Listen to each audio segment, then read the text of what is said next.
Bismillahirrahmanirrahim. Assalamualaikum warahmatullahi wabarakatuh. Innal hamdalillahi nahmaduhu wa nasta'inuhu wa nastaghfiruh wa na'udzu billahi min shururi anfusina wa min sayyiati a'malina may yahdihillahu fala mudhillalah wa may yudlilhu fala hadiyalah. Asyhadu an la ilaha illallah wahdahu la syarikalah wa asyhadu anna Muhammadan abduhu wa rasuluhu la nabiyya ba'dah. Allahumma shalli wa sallim ala hadzal nabiyil karim wa ala alihi wa ashabihi wa man tabi'ahum bi ihsanin ila yaumiddin. Wa qala Allah ta'ala fi kitabil karim ya ayyuhallazina amanu taqullaha haqqa tuqatih wa la tamutunna illa wa antum muslimun. Ya al-haqqa adkhilna mudkhala sidqin wa akhrijna mukhraja sidqin wa ja'alna min ladunka sultanan nasira. Ja'al haqqa zahaqal batil innal batila kana zahuqa. Rabbana innana amana faghfir lana dzunubana wa qina adzabannar. Rabbi shrah li sadri wa yassir li amri wahlul 'uqdatam min lisani yafqahu qawli, amma ba'd. Alhamdulillah, segala puji dan syukur adalah milik Allah, Tuhan semesta alam yang telah menciptakan kita. Dan karena rahmat dari Allah Subhanahu wa ta'ala, kembali kita berjumpa di udara di gelombang 1044 AM iDream Radio Successful Muslim Family dalam program Hikmah, Himpunan Kisah dan Motivasi Hidup, di mana insyaAllah kita akan sama-sama mentadabburi berbagai hal dalam kehidupan kita untuk memperbaiki kualitas iman dan takwa kita kepada Allah, agar mudah-mudahan kebahagiaan hidup kita di dunia dan di akhirat bisa tercapai. Sebagaimana doa kita, Rabbana atina fid dunya hasanah wa fil akhirati hasanah wa qina adzabannar. Tidak lupa kita baca salawat dan salam. Allahumma shalli ala sayyidina Muhammad wa ala ali sayyidina Muhammad. Assalamualaikum ayuhan nabi wa rahmatullahi wabarakatuh. Semoga Allah terima salawat dan salam yang kita baca dan dilimpah curahkan kepada para nabi, para rasul, wabil khusus Rasulullah Muhammad sallallahu alaihi wasallam, dan semoga kita tercatat ya oleh Allah Subhanahu wa taala, dicatat oleh Allah Subhanahu wa taala sebagai orang yang akan berbahagia bertemu dengan Allah Subhanahu wa taala dalam keadaan sejahtera, dijauhkan dari api neraka, dimasukkan ke dalam jannahnya, dan dipertemukan dengan Rasulullah sallallahu alaihi wasallam di tepi sebuah telaga yang sangat indah, di bawah sebuah pohon yang sangat rindang. Amin ya rabbal alamin insyaallah. Sahabat yang dirahmati Allah, dalam upaya kita untuk menegakkan pilar-pilar rumah tangga bahagia, ya, sebelumnya di episode-episode sebelumnya sudah kita bahas ya, ada pilar-pilar yang memang itu harus kita tegakkan untuk memastikan kebahagiaan rumah tangga kita. Jadi kalau bicara bangunan, ya, ada atap. Nah, atap bangunan ini disangga oleh tiang, ya, pilar. Rumah atap itu kebahagiaan. Kita ingin rumah tangga bahagia, maka kebahagiaan rumah tangga itu ada penyangga-penyangganya. Dan ini yang kemudian harus kita tegakkan dalam kehidupan kita. Mudah-mudahan ya, kalau tepat cara kita menegakkannya, mendirikannya, menjalankannya, mengamalkannya di dalam kehidupan kita, di dalam berkeluarga, di dalam rumah tangga, insya Allah kebahagiaan itu akan kita rasakan. Karena Allah Subhanahu wa taala sudah menegaskan, innallaha la yukhliful mi'ad. Innaka la tukhliful mi'ad. Dalam doa seorang mukmin ya kepada Allah. Allah itu tidak mengingkari janji. Teori-teori Al-Qur'an itu benar. Ya, kalau angka matematik 1 ditambah 1 sama dengan 2 itu kan kebenaran. Ya begitu Al-Qur'an. Kalau kamu kerjakan ini ditambah dengan ini maka jadinya begini, nah, itu teori Al-Quran, pasti benar. Termasuk juga dalam bab berumah tangga. Misalnya Allah mengatakan, wa may yattaqillaha yaj'al lahu makhrajan wa yarzuquhu min haitsu la yahtasib. Ya kan, sama dengannya adalah kita ingin bahagia, kita ingin dapat solusi dari berbagai persoalan. Maka rumusnya kata Allah Subhanahu wa taala untuk mendapatkan solusi adalah dengan bertawakal kepada Allah. Wa may yattaqillaha yaj'al lahu makhrajan wa yarzuquhu min haitsu la yahtasib. Ya, dalam rumah tangga juga gitu. Ketika kita ingin bahagia, maka ada hal-hal di dalam syariat bagi agama kita diperintahkan untuk ditegakkan. Kalau itu tegak atas dasar perintah Allah ya, maka insya Allah ya kebahagiaan rumah tangga pasti akan kita rasakan. Sebagai contoh ya, Rasulullah kan sudah merasakan itu ya, sebagaimana dalam sebuah kalimat dalam ungkapan beliau ya, dalam hadisnya, baiti jannati ya, rumah tanggaku surga bagiku Ya, padahal istri Rasulullah banyak. Ya. Rasulullah tuh menikah, dalam sejarah dicatat menikahi 19 orang wanita. Beberapa di antaranya meninggal sebelum beliau wafat, ya. Seperti Sayyidah Khadijah, ya, radhiyallahu anha, meninggal sebelum Rasulullah wafat. Kemudian Sayyidah Zainab binti Huzaimah kalau nggak salah, ya. Beliau wafat ketika Rasulullah belum wafat. Selebihnya hidup, ya, ketika Rasulullah masih hidup. Jadi ada dari 13 orang itu ada 11 istri Rasulullah yang hidup, ya, dalam satu atap rumah tangga. Dan Rasulullah kemudian mengatakan baiti jannati. Dan itu bukan sesuatu yang mudah, ya, bagi kalau kita lihat, ya, apakah mudah begitu bagi Rasulullah untuk mengatakan itu? Ya, bukan hal yang mudah juga, karena istri Rasulullah itu beragam, dari 11 orang istri yang masih hidup bersama, ya, ketika belum masih berada di alam dunia. Itu kan karakter istrinya masing-masing macam-macam, ya. Ada yang istrinya pencemburu, ada yang istrinya sudah senior, ya, sudah tua, lebih tua dari Rasulullah. Ada yang statusnya masih gadis, ada yang statusnya sudah janda, ada yang bawa anak, begitu, ya, anak bawaan. Ya, artinya Rasulullah punya anak sambung. Ya, itu bukan hal yang mudah. Kita punya istri 1, anak 2 aja udah ribet kadang-kadang. Apalagi Rasulullah dengan istri ada 11 orang. Kemudian belum lagi jumlah anak sambung, ya. Ya, belum lagi ada yang masih gadis, yang masih perhatian lebih, dan itu dihadapi Rasulullah SAW dengan teori-teori Al-Quran, dengan teori-teori yang datang dari Allah Subhanahu Wa Taala, dan terbukti beliau mampu mengatakan baiti jannati, rumah saya itu kayak surga. Nah, ini kan luar biasa, dan inilah yang kemudian kita akan contoh sebagaimana yang diperintahkan Allah Subhanahu Wa Taala. Laqad kana lakum fi Rasulillahi uswatun hasanah. Telah ada bagi kalian, bagi kita orang-orang beriman kepada Allah ini, contoh teladan yang baik pada diri Rasulullah SAW. Bagaimana Rasulullah SAW berumah tangga, seperti itulah, ya, kita usahakan kita berumah tangga. Dan tentu hal ini, ya, harus menjadi kesadaran kita bersama. Artinya semua anggota sadar, anggota keluarga, ya, istri sadar kita harus nyontoh rumah tangganya Nabi.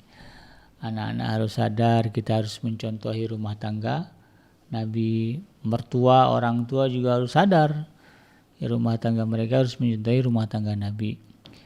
Ya, karena dalam prakteknya Rasulullah dulu punya mertua, punya mertuanya itu ada yang jadi mertua beliau itu adalah sahabatnya. Ya, Sayyidina Abu Bakar As-Siddiq itu kan sahabat Rasulullah, tapi statusnya kemudian jadi mertua Rasulullah. Sayyidina Umar ibn Khattab juga sahabat Rasulullah, tapi kemudian statusnya berubah menjadi mertuanya Rasulullah SAW. Tapi karena mereka adalah orang-orang yang faham, bagaimana Al-Quran, bagaimana ajaran Islam memerintahkan mereka bersikap, ya, sebagai seorang mertua, sebagai seorang sahabat, sebagai seorang teman, sebagai seorang anak, menantu, ya, maka kemudian kebahagiaan rumah tangga Rasulullah SAW tidak tercemari oleh kehadiran mertua. Hari ini kita dapati ada rumah tangga yang gonjang-ganjing, kacau balau gara-gara tidak tepatnya menyikapi hubungan antara menantu dan mertua. Ini juga harus kita perbaiki. Nah, oleh karena itu kemudian, karena rumah tangga ini bukan satu hal yang sifatnya kita niatkan sebentar. Kita kan kalau berumah tangga maunya sampai meninggal. Artinya rumah tangga itu, ya, pasangan yang kita pilih itu kita harapkan menjadi pasangan kita sampai akhir hayat. Walaupun pada prakteknya kan nggak semuanya begitu, tapi kan semua kita berharapnya seperti itu. Oleh karena itu, ini bukan satu hal yang kecil, tapi satu hal yang besar yang tentunya memerlukan komitmen, ya. Komitmen setiap anggota keluarga untuk, ya, sehidup semati dalam sebuah biduk rumah tangga yang arahnya menuju kepada rumah tangga yang sakinah, mawaddah, warahmah. Ya. Nah, ini semua anggota keluarga harus paham. Suami harus paham tentang komitmen ini, istri harus paham tentang komitmen ini. Mertua dan orang tua kita juga harus paham komitmen ini gitu. Sehingga kemudian kalau semuanya memahami komitmen kita ya berumah tangga, kita menjadi kerabat itu karena kita ingin berbahagia, ya, ingin menciptakan kebahagiaan di dalam rumah tangga kita. Ini harus kemudian kita usahakan. Karena memang komitmen, atau tekad kita untuk menjalani rumah tangga bahagia, ya, itu menjadi pengikat hati. Awalnya dari keyakinan, ya. Keyakinan ini kemudian semakin kuat dan mantap, untuk kemudian dari keyakinan itu berubah menjadi tindakan, ya, yang dilakukan secara sadar dan tentu harus disertai dengan tanggung jawab. Nah, salah satunya adalah bersiap menghadapi setiap tantangan yang menghadang, menaklukkan semua ujian yang datang, menyadari risiko yang ada, serta keadaan-keadaan yang tidak mengenakan lainnya. Karena rumah tangga itu kadang-kadang tidak semuanya seindah apa yang dibayangkan. Ya. Ya, kita, ya, bagi Anda yang suka baca buku cerita dongeng, yang ada ungkapan happily ever after, bahagia selama-lamanya setelah nikah. Gitu ya. Enggak selalu begitu rupanya. Atau yang suka nonton drakor gitu, drama Korea, atau suka nonton sinetron, sudah nikah, bahagia selama-lamanya. Karena tidak selamanya begitu. Karena secara teori pernikahan adalah ajang di mana dua keluarga besar yang berbeda, di dalamnya ada individu-individu dengan karakter yang beda, kemudian menjadi dalam satu ikatan, menjadi sebuah keluarga besar. Ya, ini bukannya gampang. Bahkan kita saja, ya, dalam konteks adik kakak, orang tua, ayah ibu, kita kakak, kita adik gitu, ya, sekeluarga aja, belum tentu itu menjalani hidup manis selamanya. Tidak jarang kita dengarkan ada kakak yang tega, yang menyakiti adiknya, atau sebaliknya hanya gara-gara urusan warisan, hanya gara-gara urusan anak, punya anak berantem, kemudian jadi ribut orang tuanya. Belum lagi persoalan ekonomi, ya. Lagi asik-asik kerja dengan penghasilan besar, tahu-tahu datang pandemi, kemudian di PHK. Ya, akhirnya jadi cari kerja serabutan. Nah, ini kalau nggak salah di pertengahan pandemi COVID-19, setahun setelah pandemi COVID-19, pengadilan agama di mana ya, di Jawa Barat atau Jawa Timur, ya, itu antri penuh dengan orang yang dengan para istri yang mengajukan gugatan cerai. Dan yang menjadi sebabnya diduga adalah persoalan ekonomi yang terjadi ketika masa pandemi COVID-19. Jadi memang begitulah praktek dalam kehidupan rumah tangga kita. Ujian pasti ada, ya, resiko pasti ada. Keadaan tidak semuanya enak seperti yang kita harapkan. Ada kalanya kita menghadapi hal-hal yang tidak mengenakan. Maka ketika pilihan untuk menikah itu datang, ya, kepada kita, kepada Anda yang belum menikah dan mau menikah begitu, maka kemudian kita harus sadar, sesadar-sadarnya, ya, bahwa jalan yang terbentang di hadapan kita itu sangat terjal. Ya, di rumah tangga kita, proses yang akan kita hadapi itu bukan sesuatu yang mudah. Ya, bahwa rumah tangga itu ada ujiannya. Saya kadang-kadang di media sosial, kalau lagi browsing, ya, medsos, kadang Facebook, kadang IG, kadang YouTube gitu, tidak sedikit keluhan-keluhan, ya, dari para menantu tentang mertuanya.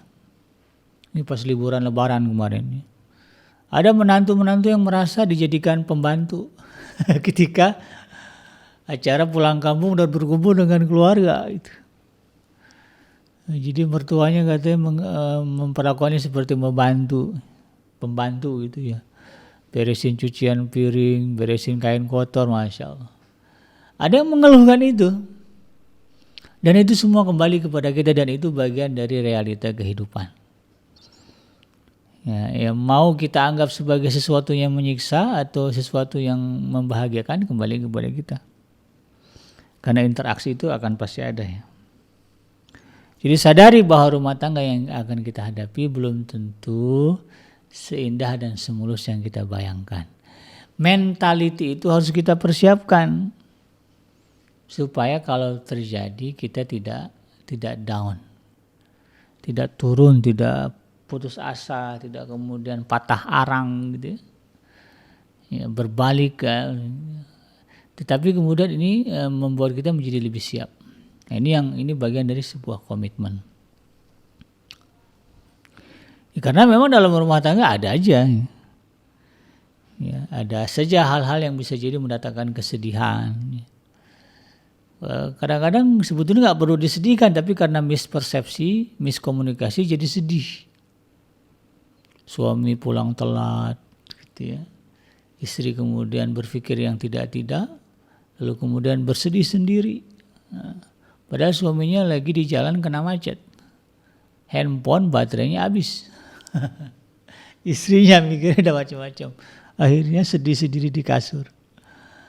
Menatapi makan malam yang belum disentuh. Karena suami yang tidak ada kabar. Itu semua kan kembali kadang-kadang itu nggak perlu kita sedihkan, tapi karena itulah ya, karena bagian dari kehidupan kemudian jadi sedih. Pasti akan ada hal-hal yang mengundang air mata, konflik juga pasti terjadi.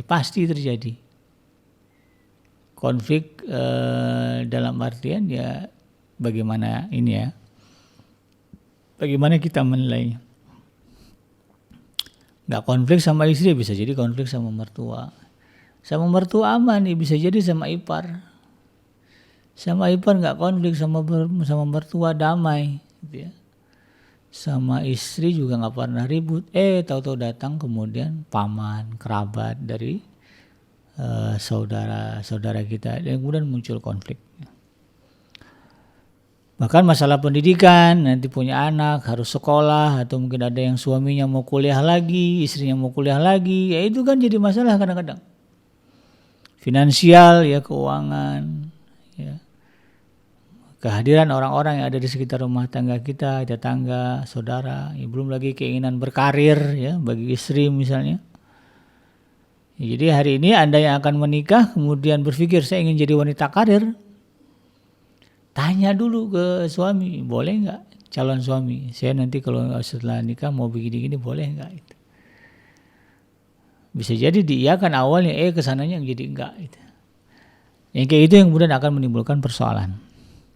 Nah, karena memang kita sedang hidup di dalam, kita hidup di alam nyata dan bukan hidup di alam sinetron, ya, bukan hidup di alam drama, bukan hidup dalam situasi syuting film, gitu ya. Tapi kita hidup di dalam sebuah realita. Kita bukan hidup dalam mimpi ya, bahwa alam dunia ini ya begitu sifatnya. Karena memang ya tidak ada ya kecuali memang Allah menghendaki hal yang kita temui dalam hidup ini seluruhnya mulus ya, tanpa adanya rintangan, halangan ya, seperti hayalan kita yang manis-manis itu gitu ya. Tapi pasti ada saja hal-hal yang kemudian tidak terduga ya, yang kemudian ternyata melenceng ya dari rencana kita. Maunya itu kalau udah nikah punya anak, ternyata qadarullah ya sudah 5 tahun 6 tahun menunggu punya anak, enggak juga punya anak, 10 tahun enggak juga punya anak. Awalnya mau punya anak 2, 3, 4, ternyata setelah punya anak 1 ada masalah. Planningnya begitu. Kadang-kadang hal-hal yang tidak sesuai dengan rencana itu terjadi. Atau juga mungkin fakta-fakta yang datang mengejutkan, tiba-tiba suami sakit, pasangan sakit, atau tiba-tiba dengar kabar ya, orang tua marah, meminta istri atau suami menceraikan pasangannya, itu kan hal-hal yang biasalah dalam rumah tangga kita terjadi. Dan seringkali kemudian itu menggiring seseorang, ya, istri atau suami kepada perasaan frustasi, kecewa, putus asa, ya, sedih begitu. Ya. Yang tadinya nggak kebayang bakalan sedih kemudian jadi sedih. Nah, itu bagian dari kehidupan. Bisa jadi romantisme yang biasa kita jumpai di dalam drama-drama, sinetron-sinetron, itu ternyata tidak kita jumpai di dalam rumah tangga kita. Ya, karena itu tadi, itu kan sinetron, drama, ini kehidupan nyata. Jadi tidak kita temui itu. Kalaupun ada, ternyata nggak lama juga ya romantisnya, ya mungkin awal-awal, ya. Awal-awal nikah, awal-awal punya anak, anak pertama begitu semangat, begitu anak kedua, ketiga, udah masing-masing aja ayah dan ibu, suami dan istri gitu kan. Ya. Ya. Dan prakteknya yang kayak gitu-gitu, katakanlah ya romantisme, kebahagiaan, kesenangan, kemudahan, terjadi hanya dalam waktu sebentar, lalu kemudian begitu selesai, nah, maka tinggal jadi kenangan saja itu, kenangan bagi suami, kenangan bagi istri. Nah begitulah ya praktek realita kehidupan kita di dalam rumah tangga yang kemudian harus kita sadari untuk kemudian semakin menguatkan komitmen kita untuk berumah tangga. Artinya ketika kita menyadari itu, ya calon suami menyadari itu, calon istri menyadari itu, atau kita yang sudah berumah tangga nih, ya kita segarkan lagi, refresh lagi komitmen kita di dalam rumah tangga.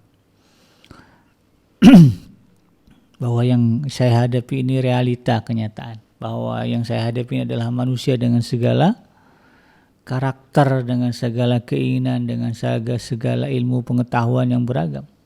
Karena manusia itu kan tindak tanduknya dipengaruhi oleh bermacam-macam, ya. Dipengaruhi oleh siapa yang dia lihat, dipengaruhi apa yang dia dengar, dipengaruhi apa yang dia rasakan, dipengaruhi oleh apa yang dia pikirkan. Itulah manusia. Ini harus kita sadari, lalu kemudian lahirlah sebuah komitmen untuk kemudian hidup bersama dengan pasangan kita, ya sampai punya anak cucu, ya berkomitmen hidup bersama dengan mertua, ya mertua kita. Kadang-kadang ada orang yang mikirnya yang menikah itu seolah-olah hanya memberikan komitmen kepada pasangan, istri atau suami. Ya, nggak ngeh ya. Ternyata ya, istri kita punya orang tua, suami kita punya orang tua, yang mereka juga perlu komitmen. Gitu. Orang tua yang biasanya anaknya ada di rumah, melayaninya, membantunya, memberikan kemudahan, kemudian setelah nikah nggak ada. Muncullah masalah nanti itu. Nah ini yang juga harus kita pahami. Nah tinggallah kemudian ya, bagaimana kita ya menguatkan komitmen yang ada, yang kita pegang, komitmen yang membuahkan kesabaran, menjalani hari-hari yang sulit, juga kelapangan dada saat menemukan orang-orang yang kita cintai yang sesungguhnya. Karena kita tidak lagi berbicara tentang wajah yang indah yang telah berubah, ya. Ya, dan rumah tangga itu kan kalau itu tadi ya, bahwa kita ingin berkomitmen berumah tangga sampai tua, sampai mati, ya, menua bersama, ya, menghadap Allah bersama. Ya, hal-hal yang kita anggap indah-indah itu ya bisa jadi akan luntur, ya. Kecantikan menjadi luntur, ketampanan juga hilang, ya. Dulu kulitnya kenceng, sekarang kemudian kendor, ya. Dulu jalannya tegak, sekarang sudah mulai bongkok. Kalaulah itu tidak disadari, maka komitmen berumah tangga akan hilang. Suami yang tidak menyadari akan adanya, ya, fakta-fakta itu di dalam rumah tangga, ya, dia maunya pikir istrinya cantik terus, ya, tapi ternyata istrinya menua. Akhirnya sekarang berapa banyak kita jumpai kakek-kakek yang genit, kakek-kakek apa? Sebenarnya sugar daddy, ya. Ini fenomena-fenomena zaman sekarang. Itu tadi ya, tidak adanya kesadaran bahwa beginilah realita dalam kehidupan kita. Pangkat kedudukan juga sama ya, bahwa saya nikah dengan calon pejabat, dengan pejabat. Ya orang nggak akan selamanya menjabat dan memegang jabatan itu ya. Presiden ya paling lama 10 tahun. Ya, anggota dewan ya kalau kepilih lagi, kalau enggak ya belum tentu dia menjabat lagi sebagai anggota dewan. Ya, direktur ada masa pensiunnya. Orang tidak akan selamanya menjabat. Dan kalau itu kemudian tidak disadari, ya seolah-olah kita akan selalu jadi istri pejabat begitu ya. Ya begitu pejabatannya hilang, ya muncullah fenomena post power syndrome ya. Dan itu kan jadi masalah juga ya. Nah, ini juga harus kita pahami supaya kemudian kita bisa membentuk ya, komitmen berkeluarga dengan sesungguhnya. Nah, yang harus kita bentuk juga di dalam membentuk komitmen, menyempurnakan komitmen kita di dalam rumah tangga adalah keinginan kita untuk menjadi hamba Allah yang baik ya di dalam rumah tangga kita. Memanfaatkan usia kita yang mungkin bisa jadi ya dalam rumah tangga kita. Ya, ada masanya kita ya menua bersama dan tidak muda lagi begitu. Tidak lagi produktif seperti dulu begitu. Dan semuanya kemudian ya kita upayakan agar menjadi amalan soleh. Ya dengan berhusnuzon kepada Allah Subhanahu wa taala, dan tentu ini semua yang akan melahirkan komitmen. Jadi kesadaran kita akan hakikat ya, kehidupan, bahwa kehidupan itu sesungguhnya adalah ujian ya, karena Allah sudah menegaskan wala nabluwannakum bisyai'in minal khauf wal ju' wa naqsin minal amwali wal anfusi wath thamarat wa basyirus sabirin. Ya, bahwa Allah akan menguji kita secara umum, mau yang udah berumah tangga mau yang belum, Allah akan uji.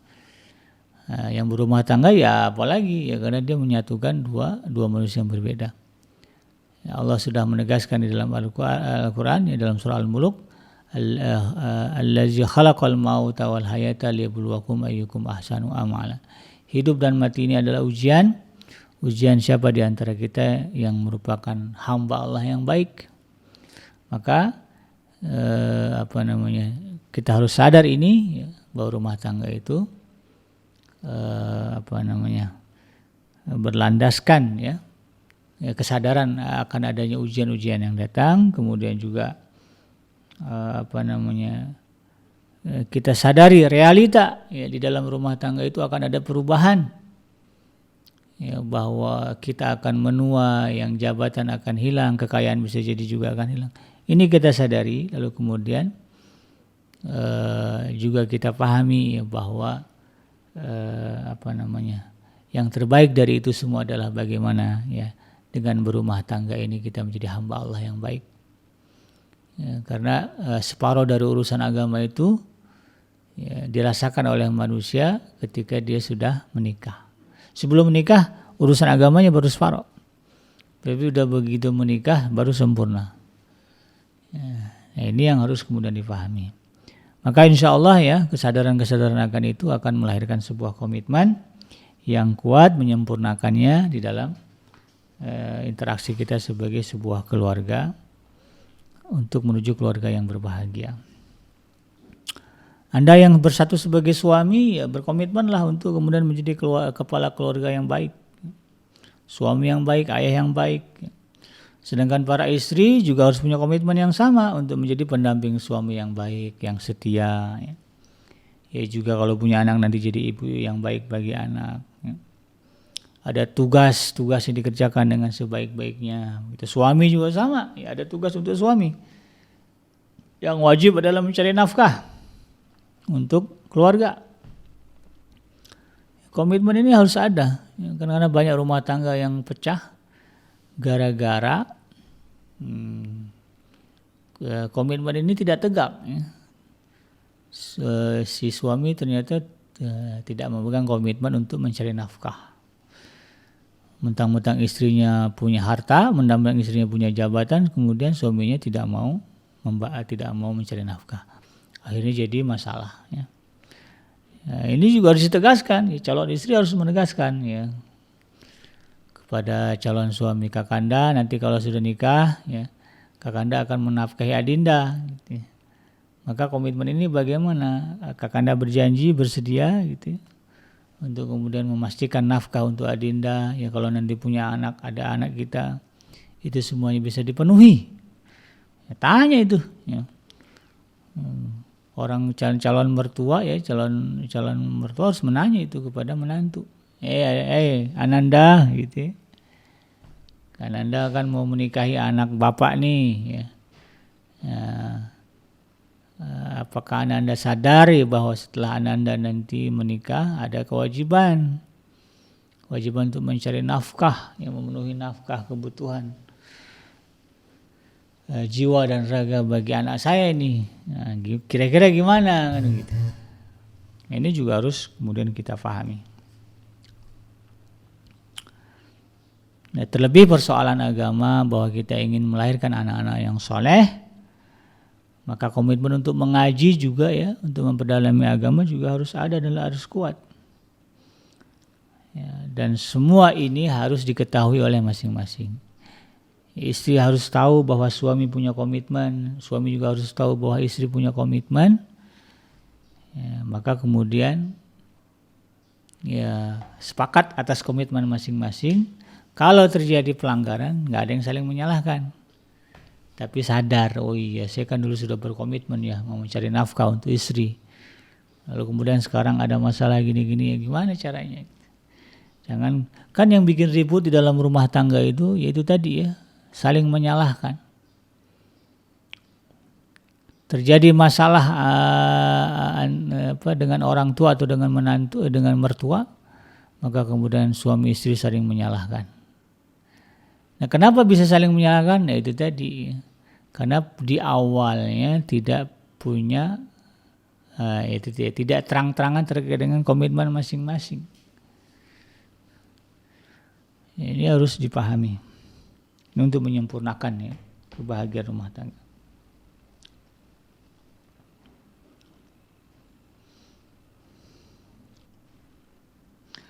Dan tentu dalam persoalan ini ya, di dalam kaitannya menyempurnakan komitmen di dalam keluarga adalah ya bagaimana kemudian kita bisa mengukuhkan iman. Ya. Iman di dalam kita jangan sampai goyah ya dengan hal-hal yang remeh-temeh begitu ya. Hanya gara-gara suami tidurnya mendengkur, ya istri kemudian ribut ya, minta cerai. Atau suami gara-gara istrinya kurang pintar masak, nah, itu ya. Kalau masak kok asin terus rasanya ya. Lalu kemudian ngeribut minta cerai.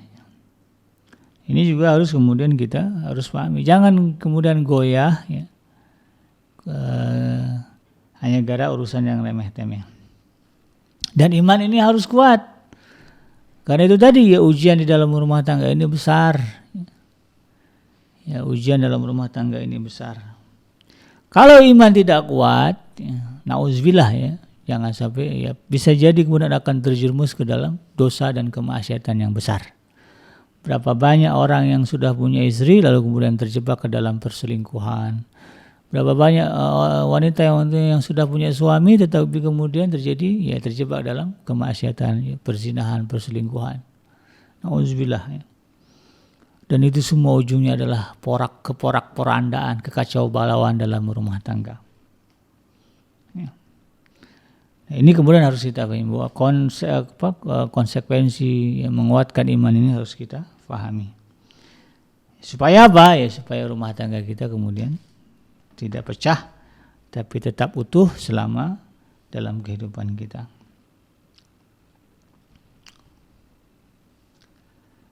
Nah kemudian juga apa ya untuk menyempurnakan komitmen ya, ini terutama bagi para istri itu siapalah ya, suami juga sama sebetulnya.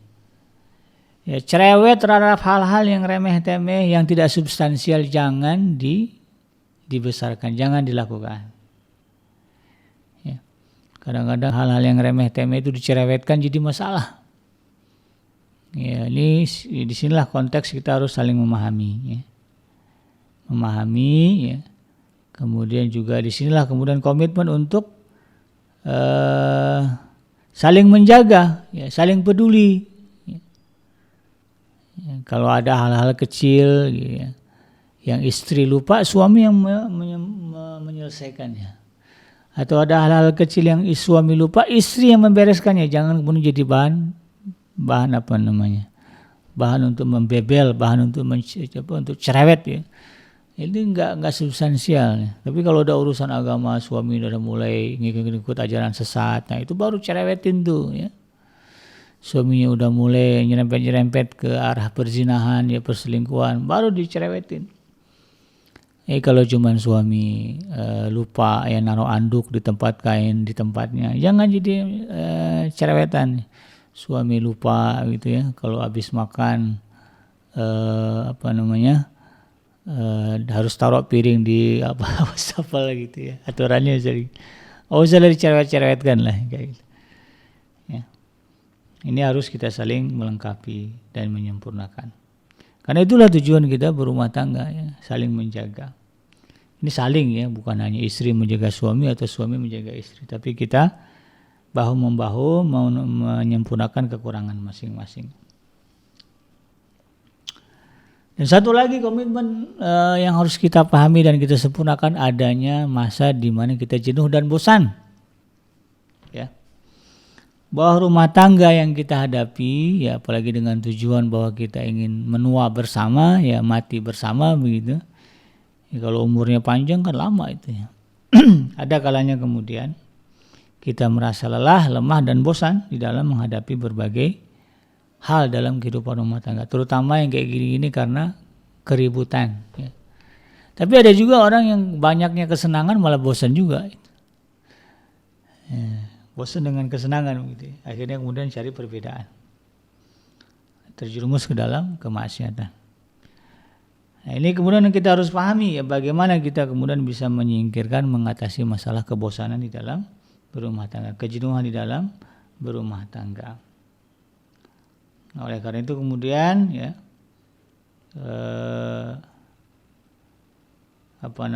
sadari ini ya, bahwa kita itu punya keluarga ya, di tengah-tengah rutinitas kita yang padat untuk mencari nafkah ya, untuk memenuhi kebutuhan keluarga, atau juga kalau para istri kesibukannya mengurusi rumah, mengurusi pendidikan anak ya, mengurusi makan suami, baju keluarga. Nah, di sela-sela kesibukan kita ini ya, jangan lupa untuk kemudian kita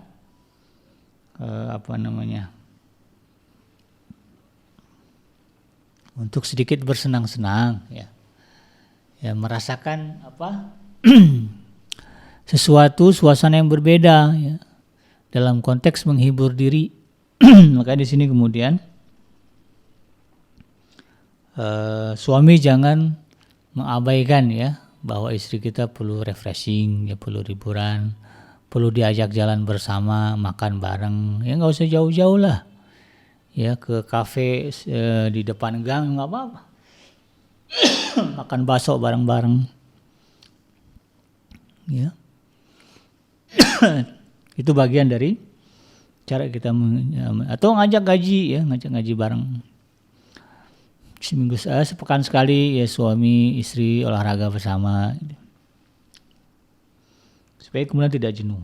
Umroh kalau ada rezeki ya, jalan-jalan ke luar negeri bersama dengan keluarga, terutama dengan pasangan ya, supaya kemudian supaya kejenuhan, kebosanan itu bisa teratasi,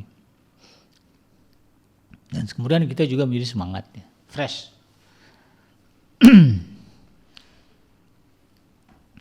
Ya, pada prinsipnya ya, di dalam rumah tangga adalah kesadaran kita untuk menyempurnakan konsep ta'awun ya.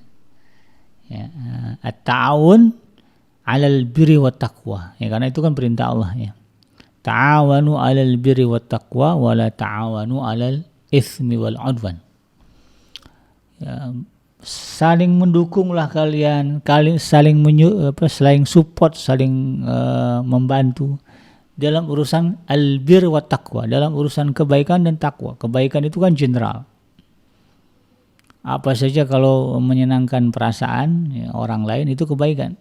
Menyenangkan perasaan kita itu kebaikan. Wa taqwa, dan dalam urusan takwa. Takwa ini dah ada batasnya ya, itu urusan agama. suami bagaimana mengingatkan istri untuk sholat tahajud, ya. Atau sebaliknya istri mengingatkan suami untuk bangun subuh, bangun fajar, ke masjid, ya. Itu bagian dari ta'awun, dan itu menjadi sebuah hal yang kemudian kita jadikan komitmen di dalam berumah tangga. Nah, apalagi ketika sudah menjadi ayah, sudah menjadi ibu, ya. Bagi anak-anak kita, ya. Nah, komitmen ini pun sudah harus ada, ya. Sebelum memulai pernikahan, komitmen ini sudah ada, sehingga ketika lahir anak, ya, itu bisa disempurnakan, bisa menyempurnakan kebahagiaan. Karena pada kenyataannya di zaman sekarang yang mendidik anak, ya, tantangannya luar biasa besar. Menjadi ayah yang baik atau bagaimana mendidik anak-anak agar menjadi baik itu bukan hal yang mudah. Diperlukan komitmen yang besar antara suami dan istri, karena tugas mendidik anak ini tugas bersama, bukan tugas salah satu pihak. Kadang-kadang kita jumpai ada suami yang merasa, saya kan sudah mencari uang supaya anak-anak kita tidak kelaparan, bisa sekolah dengan bagus, lalu kemudian seolah-olah, ya, tidak lagi wajib untuk mendidik anak-anak, karena diserahkan kepada istri. Ya nggak bisa, ya.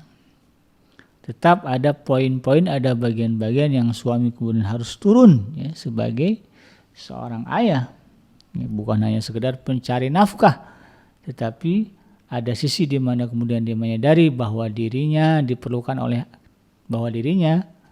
kehadiran dirinya diperlukan oleh anak.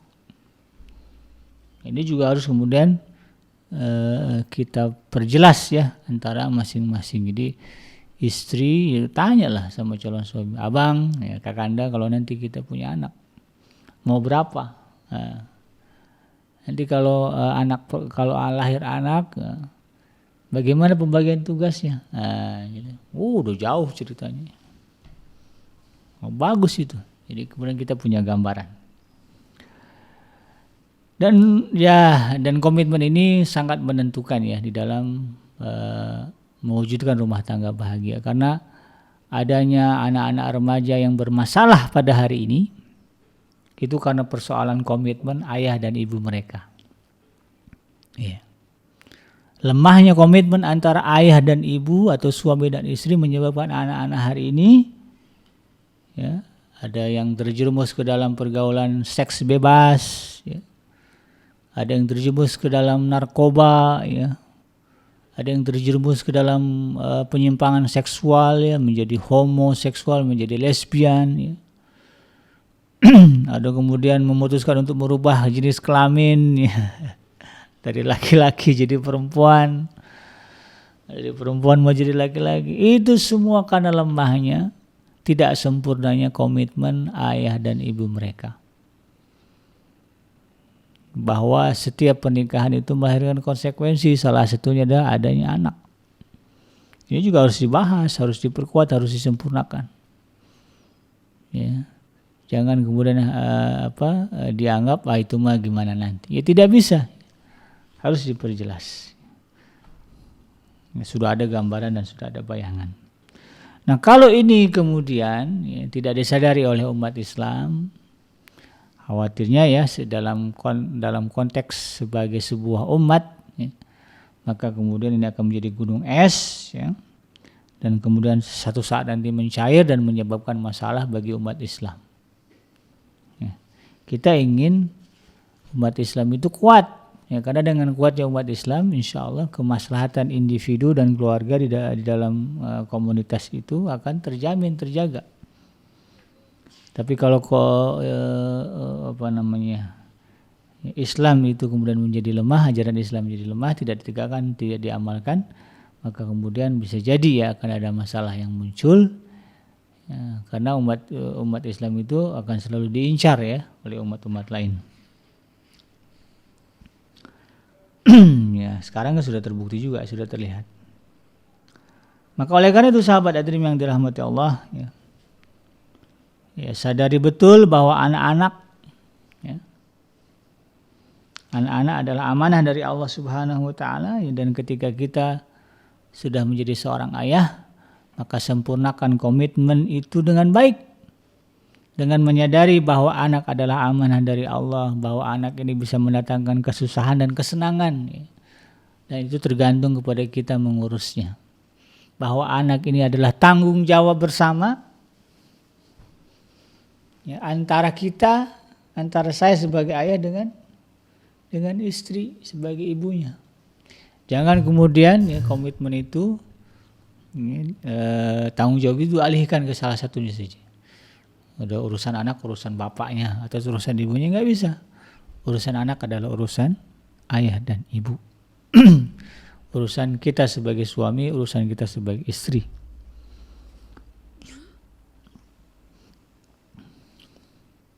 Karena memang membangun ya keluarga yang sehat dan bahagia itu adalah sebuah pekerjaan yang besar. Maka pondasinya juga harus betul-betul sempurna, harus kuat begitu ya. Ini yang kemudian harus kita pahami. Nah, sahabat hadirin yang dirahmati Allah, dari sini kemudian harus kita menyadari bahwa komitmen terhadap pernikahan itu berawal dari kesadaran akan sebuah pilihan tanggung jawab. Ini sebagai sebuah kesimpulan ya, bahwa kita mengambil penghalalan ya hubungan seksual antara kita dengan pasangan kita dengan sejumlah konsekuensi ya. Ya, konsekuensi keimanan, konsekuensi kepemimpinan, konsekuensi keturunan dan semuanya ya. Dan itu semua diikat dalam sebuah ikatan yang kuat yang disebut dengan mitsaqan ghalidha ya. Dan itu merupakan sebuah medan perjuangan untuk mewujudkan surga di dunia dan di akhirat sebagaimana disebutkan oleh Rasulullah, baiti jannati. Mudah-mudahan kita termasuk ke dalam kelompok orang-orang ya yang mampu menyempurnakan komitmen-komitmen di dalam keluarga. Ya, bagi yang belum ya mulailah ya komitmen-komitmen itu dibangun antara kita dengan pasangan kita. Adinda, kakanda siap ya, menjadi seorang suami yang siaga misalnya. Beberkan tuh kakanda siap ini. Nah, istri juga sama. Ya. Kakanda adinda juga siap jadi istri yang setia. Apa itu? Ya, siapa setia ini? Oh siap. Beberkan semua. Sehingga kemudian kalau kedua pihak sudah tahu komitmen masing-masing, nah, dan nanti begitu prakteknya tinggal saling mengingatkan. Ketika kita juga mulai melemah, bosan dan jenuh, ingatkan lagi dengan komitmen itu. Iya ya dulu saya menikahi dia, sudah pernah bicara, saya mau begini begitu. Wah, ini sekarang harus dibuktikan, harus dipegang lagi. Insya Allah kekuatan kita memegang komitmen itu akan diganjar oleh Allah Subhanahu wa Ta'ala dengan balasan yang besar. Di dunia insya Allah akan diberikan ketentraman ya, ketenangan ya, sakinah mawaddah warahmah. Di akhirat nanti akan dikumpulkan bersama dengan keluarga di jannahnya Allah Subhanahu wa Ta'ala. Bahkan diberikan bonus ya, diberikan pasangan-pasangan yang cantik-cantik, tampan-tampan ya, pelayan-pelayan muda ya. Kemudian diberikan istana ya, diberikan kesenangan yang luar biasa. Nah, itu semua buah dari memenuhi komitmen kita selama hidup di alam dunia dalam konteks kita sebagai sebuah keluarga. Yang benar datangnya dari Allah Subhanahu wa Ta'ala dan yang salah itu semata-mata lahir dari kehilafan saya pribadi. Saya bikin pamit undur. Subhanaka Allahumma rabbana wa bihamdika asyhadu an la ilaha illa anta astaghfiruka wa atubu ilaik. Walhamdulillahirabbil alamin. Assalamualaikum warahmatullahi wabarakatuh.